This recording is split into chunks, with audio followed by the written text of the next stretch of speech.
So hello SBWB gang, Ajay भैया here. Students, बहुत सारे कॉमन मिस्टेक्स ज्योमेट्री के पेपर में स्टूडेंट्स करते हैं। स्टूडेंट्स, आपने भी देखा होगा, आप जब आपके स्कूल लेवल पे जब एग्जामिनेशन देते थे, आपके क्लास में जो टॉपर बच्चा होता था, जाहिर सी बात है वो कुछ ऐसे प्रेजेंटेशन करता था जिससे कि उसको मार्क्स ज्यादा मिलते थे। भले ही वो उस दिन आपसे कम पढ़ाई करे, but still he is able to score more marks than yourself. ये क्यों होता था? क्योंकि स्टूडेंट्स बहुत सारे चीजें जो है वो आपको पता ही नहीं है।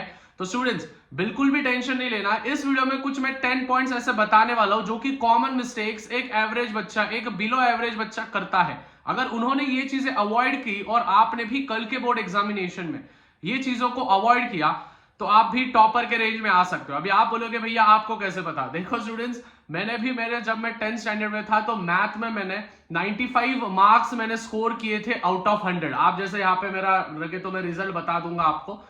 तो स्टूडेंट्स, उस बेसिस पे मैं आपको बता रहा हूं, ज्यादा टाइम पास नहीं करेंगे, फटाफट से आगे बढ़ेंगे। सबसे पहले, कंस्ट्रक्शन का रफ फिगर बनाना बहुत ज्यादा आवश्यक है, बहुत ज्यादा नेसेसरी है। अगर कोई भी आप कंस्ट्रक्शन कर रहे हो तो उसका एक रफ फिगर आपको जरूर बनाना है। उसी के साथ साथ कंस्ट्रक्शंस के आपको स्टेप्स भी लिखने हैं।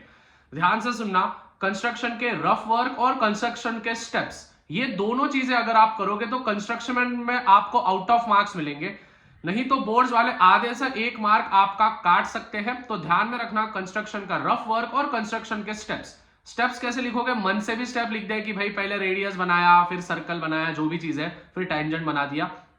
ये चीजें आप वहां पे लिख सकते हो, स्टेप 1, स्टेप 2, स्टेप 3 करके।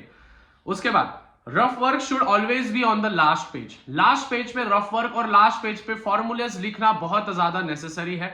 जैसे ही आपको आंसर शीट मिलेगा आपके हाथ में, तो लास्ट पेज पे जाना, वहां पे रफ वर्क लिख देना, और जो भी आप रफ वर्क करने वाले हो, मल्टीप्लीकेशन, डिवीजन, प्लस, माइनस, या फिर जो भी आप फॉर्मूलेस लिखने वाले हो, that each and everything should be written on the last page.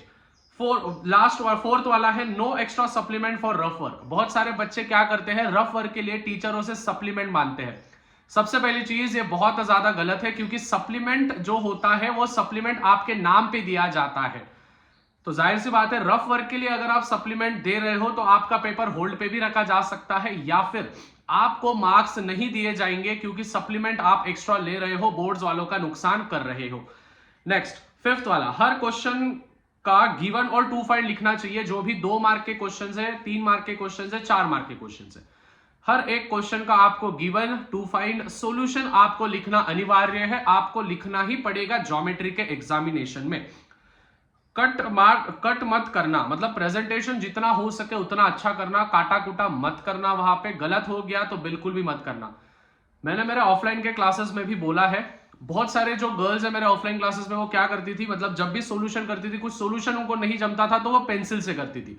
तो स्टूडेंट्स, पेंसिल से बिल्कुल नहीं लिखना है, फिर वापस रब करने जाओगे, फिर पेन से लिखोगे, ये सबसे गलत चीज है। अगर आप ऐसे चीजें कर रहे हो तो आपको एज अ चीटिंग बोल के भी पकड़ा जाएगा, क्योंकि आप जब रब करते हो स्टूडेंट्स तो थोड़ा सा रह जाता है, तो ऐसा समझ में आएगा किसी ने तो भी लिख के दिया है। या फिर स्टूडेंट्स, रब करते करते कभी कभी पेज भी आपका फट सकता है। तो ये चीजें ध्यान में रखना। बिल्कुल भी पेंसिल से अगर कोई आंसर नहीं आता है, पेंसिल से बिल्कुल भी लिखो मत, रफ पेज पे जाओ, वहां पे ट्राई करो, और अगर जम गया तो फिर यहाँ पे फेयर में लिख देना।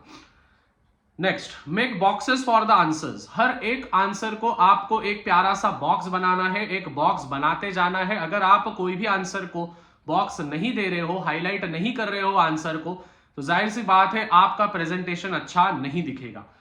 राइट लास्ट आंसर्स, जो भी लास्ट के आंसर्स होते हैं वो लास्ट आंसर्स आपको लिखना ही लिखना है, नहीं तो आपका आधा मार्क जाएगा। मतलब कि आपके आंसर्स भी आ गए, तभी भी आपको लास्ट में ANS आंसर लिख के आपको पूरा आंसर लिखना है। The height of the particular light house is, और फिर वहां पे लिखना है, उसका यूनिट भी लिखना है, मीटर है, सेंटीमीटर है, जो भी आपको लिखना है वो लिखना है। उसके बाद कुछ ना कुछ तो लिख कर ही आओ, अगर कुछ नहीं भी जमा तो। मतलब सपोज अभी कल मैं इंटरव्यू लेने गया था, आपने वीडियो देखा होगा, तो 2-3 बच्चे ऐसे थे, वो बोल रहे थे भैया लास्ट के क्वेश्चन हमने सीधे सीधे छोड़ दिए, हमने ट्राई भी नहीं किया उसको अटेम्प्ट करने का। तो सबसे बड़ा मूर्खता कहलाओगे आप अगर आपने ऐसे चीजें किए हैं। तो लास्ट के क्वेश्चन, मतलब कि अगर आपको क्वेश्चन कोई नहीं भी आता है तो स्टिल आप अटेम्प्ट करके आओ, गिवन, टू फाइंड, फॉर्मूलेज, कुछ ना कुछ तो भी लिख के आओ। अगर टीचर अच्छा होगा तो वहां पे 1 नहीं तो 2 मार्क तो भी देगा 4 में से। मतलब स्टेप्स तो भी लिख के आओ, जब जहां तक जमा वहां तक लिख के आओ, एक भी क्वेश्चन छोड़ना नहीं है। समय मिला तो एक्स्ट्रा भी आपको सॉल्व करने हैं, मतलब करने हैं। सो आई होप स्टूडेंट्स 5 मिनट के अंदर मैंने पूरा वीडियो बनाने की कोशिश की है। ज्यादा से ज्यादा वीडियो को शेयर करो, चैनल पे नए होंगे तो चैनल को सब्सक्राइब करो। All the best for examination. कल के लिए बहुत सारे वीडियोस मैंने पहले ही बना दिए हैं। आज रात को क्वेश्चन बैंक पे लाइव भी आने वाला हूं। तो मिलते हैं स्टूडेंट्स, तब तक पीस आउट।